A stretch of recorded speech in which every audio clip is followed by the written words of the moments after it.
Upsetting my customer. Hello from Limerick again with a Treaty 300 update. More news on the crack and excitement here on Shannon's side. The Perry Square Residents Association call on all the better class of Limerick folk to join them in for their exciting Kick a Prostitute evening in Perry Square itself. This exciting new concept, open to all the right Limerick families, and especially the far-right Limerick families, involves a delightful cheese, wine and baked Limerick ham reception at one of our exclusive residences in this delightful Georgian idyll, followed by prostitute baiting from the menfolk, while the ladies get a perfect view from the upstairs windows. Don't miss this special extra Treaty 300 event. After all, there may not be enough prostitutes to go round next time. Good luck for now. And remember, Limerick, you're a lady, not an old whore. God of mercy and compassion will be toodle-deedle-day. Well, now, adding fuel to the fire, or should that be the cold, in fact, is the controversial attack on the week's weather by Eamon Dunphy. Eamon, not great weather in your own words. No, it was not great weather. People, children particularly, think snow, great, this is great weather, but it is not. I have seen snow, real snow, great snow that had beauty. I know kids think this is the real thing, but it wasn't the real thing. This was Charlotte's Are snow. you suggesting, Eamon, that it was not in fact snow? I must put it to you that this was snow. To Joe Soap, it was snow, sure, okay. But to those who have seen Antarctica, no. You see, I've been in real snow. John Giles, he has seen real snow. He was at Leeds. We went to play in the North Pole once. And the South Pole is the Antarctica. Well, we played the Arctic, the Antarctic. It's all the same. It was very cold anyway. Well, and I remember we made a snowman. He wasn't a great snowman, but he had balance and great vision thanks to the 2 lumps of coal we had provided as eyes. And no sooner had we finished him than John kicked him over. Harsh, but so was the weather. Harsh being the word. I mean, there was an unnecessary act, it sounds like to me. It was harsh, but that was the way it is. The Arctic is like Millwall. It's a hostile place.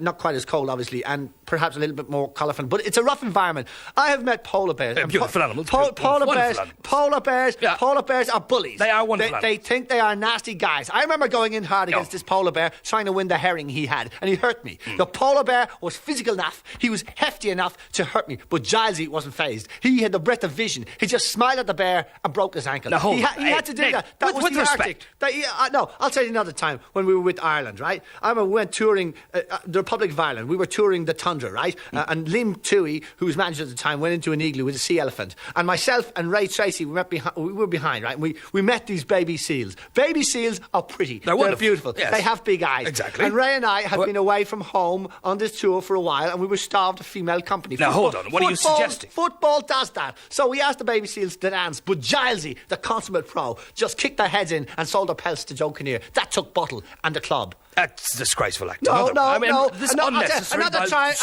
Another time I tried to pick up a penguin, but Giles broke his flipper with the sliding tackle. He had to. In those days, the weather had values, all below freezing. That was the sort of thing that we... PJ! Yes, boss, yes. What the hell is going on? I pay you to keep me in touch with what's going on among my people. You're not doing your job. Oh, yes, boss, I always do. A robin cannot sing from the bough, or a blade of grass bend in the breeze, but you are aware of it. So how come you don't tell me the most important news of the week? Don't worry about the old Lennon book. We'll have that dealt with. No, Mara. The most important news of the week. I have a certain tourism advisor, do I not? Oh, yes, boss. Gillian... Gillian Bowler. yes. Fine woman. Oh, she has a fine set of teeth, boss. I wouldn't like to share an apple with her. Silence, Mara. How dare you speak about her like that? Yeah. She's an advisor. Well, of course, boss. You have lots of advisors. Taoiseach always do. Lots of advisors with grey suits and grey minds and grey hairs. My advisors are an elegy to grey. Manser, pompous gobshite. Cronin, there's only so much about miles and arts councils and culture even I can take. And oh yes, the secretary of my department, O'Higgins, speaks every language under the sun, all singing, all thinking Mandarin, as much real colour as Larry Gogan's hair. He speaks every language under the sun except the language of love, the lingua franca of the loins. None of them make me feel the way she does when she walks in here. No, boss. She's spring, PJ. She's little animals gambolling. She's birds singing their song from the meadow, while I am like a knox in the backfield, on the treadmill of duty. She makes me want to toss off my yoke. Where did they get all this stuff about Miss Bowler, Mara? Don't know, boss. How dare they? She is my tourist advisor, a businesswoman and a lovely person, a lovely personality, a lovely... Lovely arse, boss. Mara! Wow, don't- How dare you? Get on with the tapes. What's next? Let me see now. The label on this one just says pets. Pets? What the hell do they mean, pets? I don't know, boss. Probably more about Miss Bowler. Mara! Hello, caller, you're on the air. Hello? Yeah, hello, I have this sheep. She's quite healthy now, but one or two problems have cropped up lately. Yeah, I'll take this one, Peter. Tell us, caller, have you dosed her against the 8 Clostridial diseases at all you have? She's clean as a whistle now. She's a fine sheep. Yeah. No, lots of wool and the usual features, the black face, quite stunning actually. I know. And the hooves and 8 nipples, very firm there too, beautifully pointed now. They're grand. Do you think it might be mange mite or sucking lice or something like that? Well, I wouldn't know about that now, but she's a grand sheep to handle and there's no bother on her at all, you know, but she was a bit reluctant about going into the lip the first time. So I just stripped off and jumped in with her. Yeah, well, I can tell you what, we'll have a look at that later. Now, we have another caller on the line. Standing there in the dip with her in the music playing from the stereo. Right, now on Ask About Pets, we have another caller. Hello, caller, you're on the air. Hello. I heard someone on earlier about a tame leader. We've exactly the opposite problem. We have a vicious leader. I see, yeah. Earlier last week there, he went for 2 of the candidates in the presidential election. And who did he go for, Bertie? Bertie, isn't it? Yeah, that's right. He went for 2 of the candidates, a woman and a man, both very nice people, but he went for both of them. And where was this, Bertie? It was above in the National Stadium. Now, we had another animal. It's a St. Patrick. He went for that unfortunate woman, Mrs. Robinson, and there's some evidence that he has rabies. So we're afraid we're going to have to put him down. But at least we knew this was his form. Like we're more worried now about the Savage leader. It's a kind of cross between a King Charles and a green setter. It looks like a pug. Now we tried to put him down 3 times before. That's about 8 years ago. But the injections didn't work, and now there isn't a vet in the country will handle the job. Is he particularly vicious, Bertie? Yeah, he's gone for a few people, and even one of our other favourite pets. We had a curly-haired Taoiseach, lovely, quiet old fool of a bowler, very faithful. Do anything you asked him, but last week the Savage leader turned on him. You know, like after all these years, you know, there was blood everywhere. Shame. Next caller. Hello, who is that? excuse me, I didn't interrupt you. No, you're on the air. I caller. know I'm on the air. I've known that for the last 5 seconds. Well, what's your question? My problem, and many in the house, is that we have been keeping a tame leader. No, how old is he? He's about 42. 42. And what do you think might be the problem, caller? Well, the problem is that we got him because we wanted him to mind the sheep. But he's turned out to be a bit wayward. He isn't aggressive enough. Yeah, and have you considered having him, castrated? Oh, indeed we did.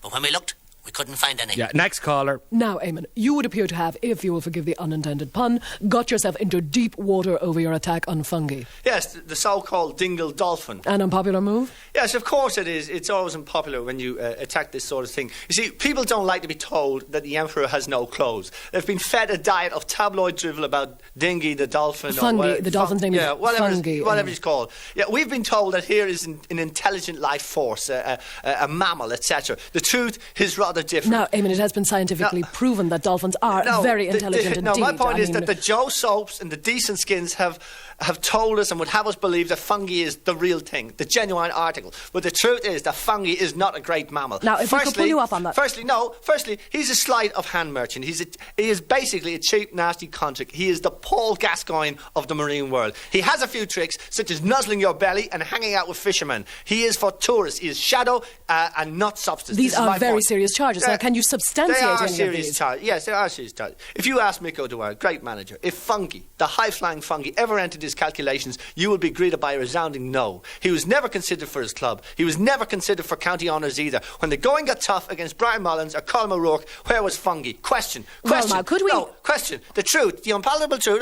the truth is that when it comes to real championship football, fungi is doing exhibition stuff for boatloads of tourists, doing sweet FA or FAI, if you like, and the rest of the Kerry lads know this. But Eamon, it is proof that he is good boost to the southwest in terms of tourism. That's total nonsense. If Fangy is such a great dolphin, how come he has never been offered a series on TV? Unlike Flipper. Flipper was a great dolphin, a truly great dolphin, who had better dorsal fins, a better snout, and much better weather. When Flipper made those noises, he made it, which was particularly good. I like that. That is a sea credibility. Lion, I disagree. No, it is not Flipper. Fangy is a charlatan. Even Skippy was a kangaroo. Yeah, but he had more cred, he had more beauty and far better noise. He used to do those interesting sort of ones than my friend Fungy. So others may pine for Fungy, not yours truly. Flipper friendly, yes. Fungy friendly, forget it. I'll have tuna and heavy on the Fungy, Harry. Rejected by Micko, rejected by the Kerry County Board. The only one who shouldn't reject them is John West. And of course, Fungy is a personal friend of mine. He comes out to the island for dinner, herring provençal and... Oh, shut up. It's not there, PJ. No sign of it. You have failed me. There's more, boss. It's Limerick here again, and that means the Treaty 300 show, coming to you from where the Shannon waters flow gently and the blood in the streets mingles softly as the proud citizens of our fair city, where the girls are just as pretty, let me assure you, go about their happy lives. More news this week of exciting Treaty 300 activities. Top of the list must be the William Street Way. This 12-hour guided tour and mobile novena up and down William Street is organised jointly by the William Street Traders Association and Redemptorist Subcommittee for the Saving of Souls. Shop and pray at the same time on Limerick's most attractive and cosmopolitan thoroughfare. Do it on your knees for extra pints and maybe a better view of some of the unique architectural features of this lovely early Victorian street. The bullet hole above the Golden Grill, where a sniper missed Michael Collins as he emerged from purchasing a whiting and chip in May 1921. The stained glass window on the third floor above Moran's Menswear, done by the famous blind Limerick artist Garrod de Garrod, because some local wag told him he was in a church. Oh, they're gas here on Shannon's side, let me tell you. And of course, as usual, there are wonderful prizes on offer to those pilgrim shoppers who most impress the judges with their piety and purchasing power. How much shopping can you carry while moving on your knees and still remember the Magnificat? The winner will receive a whopping great £50 shopping voucher and a plenary indulgence. Everyone's invited to join in the fun and crack down William Street Way next week. All the usual credit cards are permitted, but no old Latin missals, please. Let's keep it clean and fun for all. And the Treaty 300 motto this week is: pay now, pray now. Good luck now, God bless. Da da dee, da da da da da da da da dee. And now, ladies and gentlemen, direct from the Middle Ages, the latest in a long line of good old-fashioned fun. It's none other than the whistling Archbishop himself, Cathal Daly. Come on over, Cathal. Join me here on the panel. Tell us now, Cathal, this is a great new number you premiered on radio last Sunday. Yes. Oh, in fact, it's a very old number with very old lyrics. Sacred lyrics, might add. Right. Like the bit about homosexuals. Now, you don't want them legal, do you, Cathal? No. Some people could be very susceptible to sodomy. The sin of sodomy is seriously sick, whether you are 17 or 77. This is sinful, and I hate to think of such a scenario. Well, divorce, Cathal. It does seem a shame that it's not available. Surely it's one of the basic civil rights. Oh, sorry. On the contrary, surely you have sufficient civil rights in the South. Civil rights really is something to do with Northern Ireland. Oh, lovely, Cathal, lovely.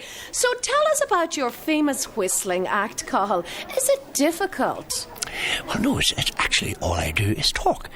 I'm not all that musical myself, so I scarcely know my crotchets from my croziers, so to speak. So all I do is talk on and pucker up as I do so. Oh, but I can't see your lips move. No, that's a common misconception. That's not the bit I talk through. Oh, right. Well, there you are. Whistling Cathal Daly, ladies and gentlemen. The man who gets the laughs and in his spare time leads the whispering campaign against condoms.